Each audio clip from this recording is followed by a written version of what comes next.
You're watching Drake Wing Gaming. Enjoy the video.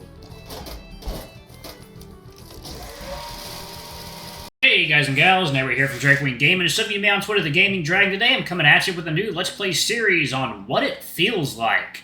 A furry visual novel about romance, finding the one you love, and I look sexy here, 1027, apparently. Right there. So this is a game about finding your loved one and trying to make a relationship work. So I think a lot of us can definitely, I think a lot of us can definitely sympathize with that. Anyway, so let's go ahead and jump right back into it, shall we? Or jump right into it, shall we, I shall say. Alarm chain, you are up, and let's go. All right.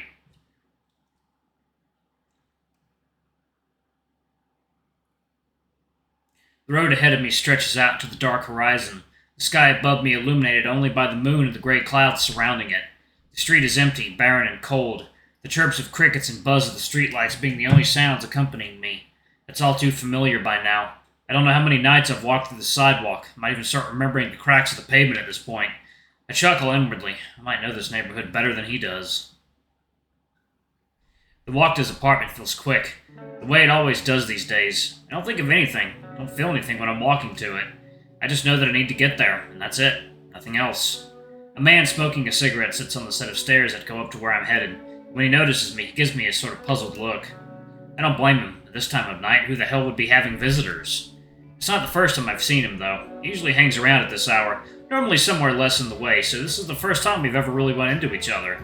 I give him a curt nod and just continue my ascent up the stairs. He's not what I came for. I don't care for this man. He watches me go up without a word and eventually just keeps on smoking and looking at nothing in particular. I guess I don't look like much of a threat. It's a good thing, I know. The apartment before me reads 7, a number I've seen pretty much every night for the past 2 months or so.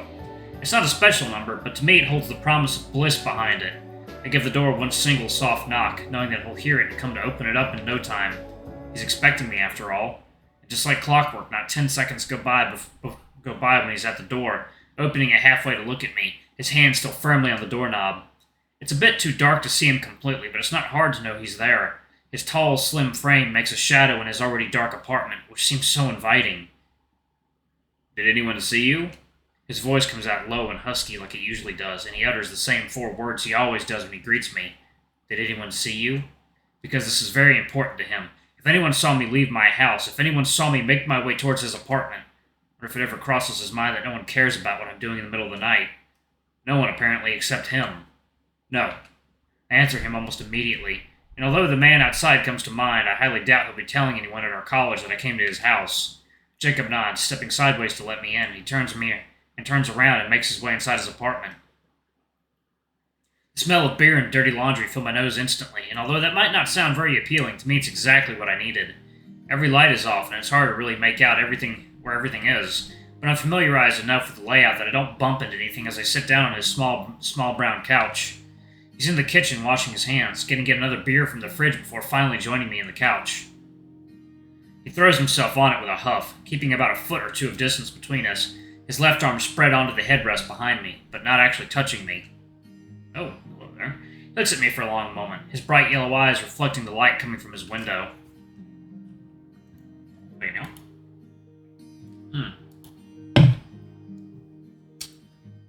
Oh, got some of that spiced apple Waterloo sparkling water. It's delicious. "How was your day?" "Fine. Not bad. Yours?" He just shrugs and takes a swig from his beer. "What happened?"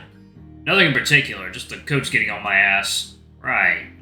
He looks forward into his apartment, staring at nothing, no doubt thinking about something I can never quite discern. Excuse me. Jacob has and always will be an enigma to me. Whatever he thinks is something foreign and indecipherable. I've learned to accept this by now. "How's the band?" This is new. He usually never asks about the band. "Oh, it's alright. We're still looking for a guitarist." He chuckles dryly, bringing the bottle back to his lips. "Yeah, well, good luck." He doesn't mean that. I'm sure what I just told him makes him happy, even.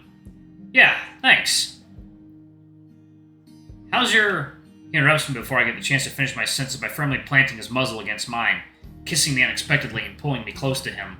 Although I'm not a fan of when he does this, I think it's a little rude, I let him kiss me anyway, wrapping my arms around him in reciprocation.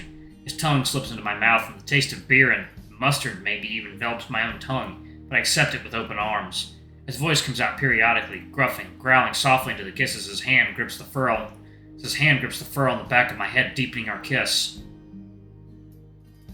We didn't get to talk much today, I think to myself with some disappointment. When he starts kissing me like this, I know it'll lead to something more, and there's no stopping either of us when he gets like that. It would have been nice to have a normal moment with him. I wish it didn't feel like that sometimes. I wish our intimacy didn't feel like a haze, like a blur that comes and goes all too quickly. I can feel him touching me, the way his hands run up my body, neatly undressing me, his fingers tracing along my hips, the rumble of his chest when I reciprocate the gesture, the way his heart jumps against his shirt, the look he gives me that tells me to keep going. I can feel it. Every sensation, every lick and bite and moan. Especially feel it when his fingers go inside me, stretching me out, preparing me for the main event. What he so desperately wants and what I so eagerly give. The piercing heat that courses through the inside of my body when he fucks me, and the urging, insatiable strength of his thrusts, messing me up completely. I feel it all, but I'm not there. Not really, anyway. In my mind, we aren't having sex in the middle of a Tuesday night, and we're not some secret that no one can know about. In my mind, we're far away from this town, touring cities, writing music together, and in the heat of passion, we fuck. Then and only then do we fuck. When emotions are high and we can't bear to be apart another second, that's when we have sex. Because in my mind, I'm not having sex with Jacob's song. I'm making love with Jacob's song. So although I feel when his thrusts get faster, and I feel the way his strong legs tremble when he comes inside me, hearing his moans echo through his small apartment.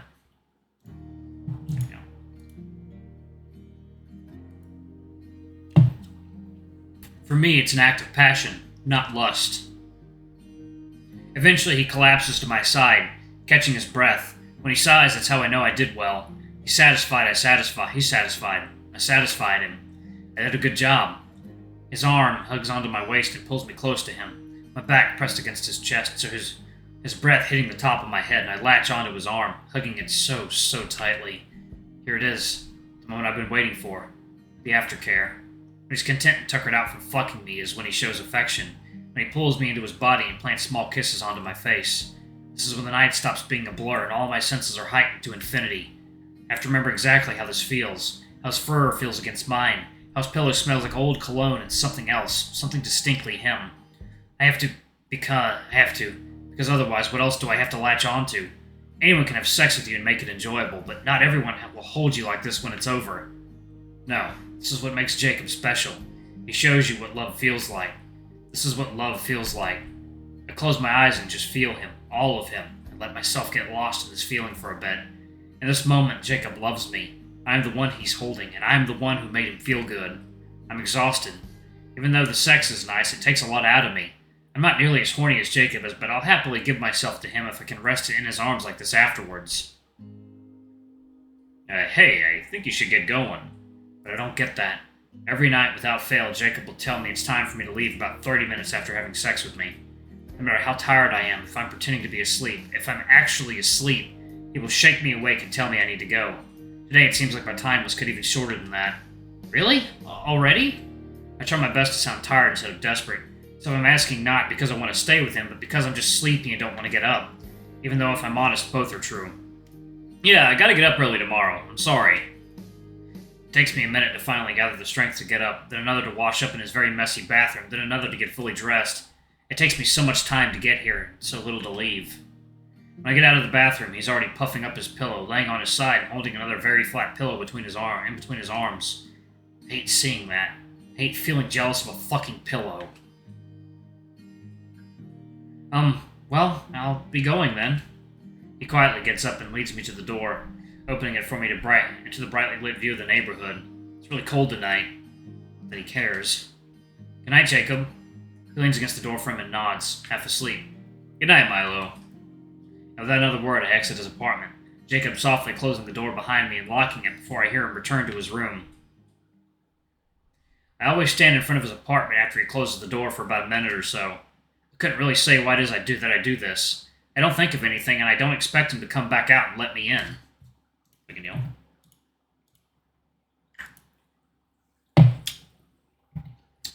No, I just stand there, looking at the 7 on his door and wishing I was standing on the other side of it. I make my way down the stairs and see that the man is still there, though his cigarette is all but gone by now. He notices me walking down and doesn't exactly make an effort to even pretend to not stare. I feel my cheeks get hot. Usually I'm alone for this walk of shame. Tonight, however, it seems like I have an audience. I wordlessly slip past him, not daring to look at his general direction. Once I'm down the stairs, I hear his raspy voice speak to me. "Good night." I turn around, meeting his eyes, speechless. I think maybe he knows what we did. Could he hear us through the walls? Does he think I'm some hooker? I don't really care. I'm too tired for this. "Good night." He nods at me and returns his gaze to nothing at all. I tuck my jacket a bit tighter against my body and quietly make my way back to where I came from. The moon seems a bit lower than when I came. It's cut in half, lit brightly on one side, completely dark in the other. I love the moon. I love the night sky. It means I'm about to see Jacob. But on the walk back home, looking up at the moon brings me little comfort. I have seen Jacob. The night is over, and yet there it is, still shining, as if trying to give me hope. It always seems to succeed in doing so, because I always come back to him. It gives me something to look forward to, and right now, all I'm looking forward to is tomorrow night when I see him again. The loud, incessant buzzing on my phone jolts me awake, my eyes trying hard to open despite how heavy my eyelids feel. I never seem to feel rested these days. Not that it's a surprise to me, but I do miss sleeping more.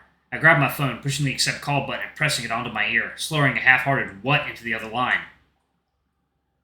What? Get your ass down here now!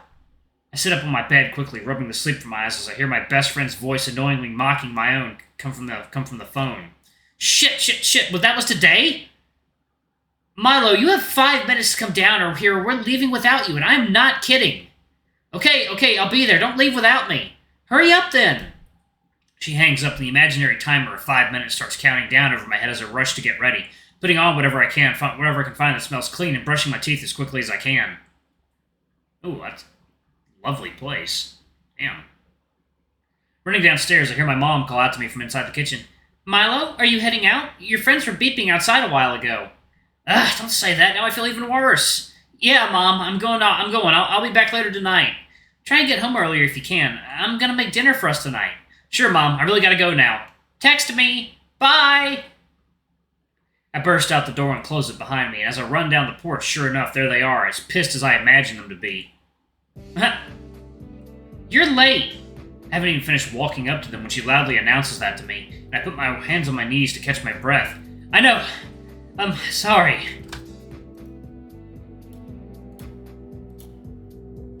I manage to apologize between gasps, but she just rolls her eyes with an exasperated sigh. Yeah, get in. We have to get there in time or Arnie isn't going to let us do anything. She climbs onto the passenger seat and crosses her arms, and although I can't see it through the car door, I'm positive she's bouncing her leg in annoyance.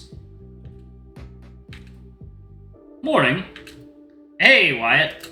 He gives me a polite nod, then turns to get on the driver's seat.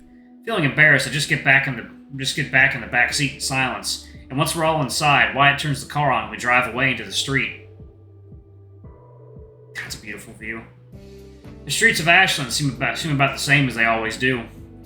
To any outsider, maybe this town is really pretty, close to the beach, which is already a plus for me more than half the states in this country. But to me, it's the same thing I've seen my whole life. The same shopping district, same libraries and restaurants. Even the beaches themselves never change. I don't particularly dislike it here, but I'd rather be somewhere else. I hate monotony. The smell of food snaps me a bit out of my trance. And I notice now that on the seat next to me is a brown paper bag with a familiar logo on it. You guys went to McDonald's? Yep. Is this for me? I'm still thinking whether or not you deserve it. I can hear a smile in her voice, so I know she's not pissed anymore, but I try to butter her up anyway. Please, I promise it won't happen again. You have full permission to hit me in the head with a bat if I sleep in again. I guess that does sound pretty fun. Alright, fine, go ahead and eat your McMuffin. You McBitch. Eat your McMuffin, you McBitch. I love that. Much obliged. Alright, y'all, I'm going to go ahead and pause it right there. Thank y'all so much for watching. Don't forget to like, comment, subscribe, ring that notification bell, and check out our Patreon if you can. It always helps. Before I go, I'm going to give a quick shout out to our lovely bronze tier patrons. Thank y'all for all you do for the channel. We greatly appreciate your support.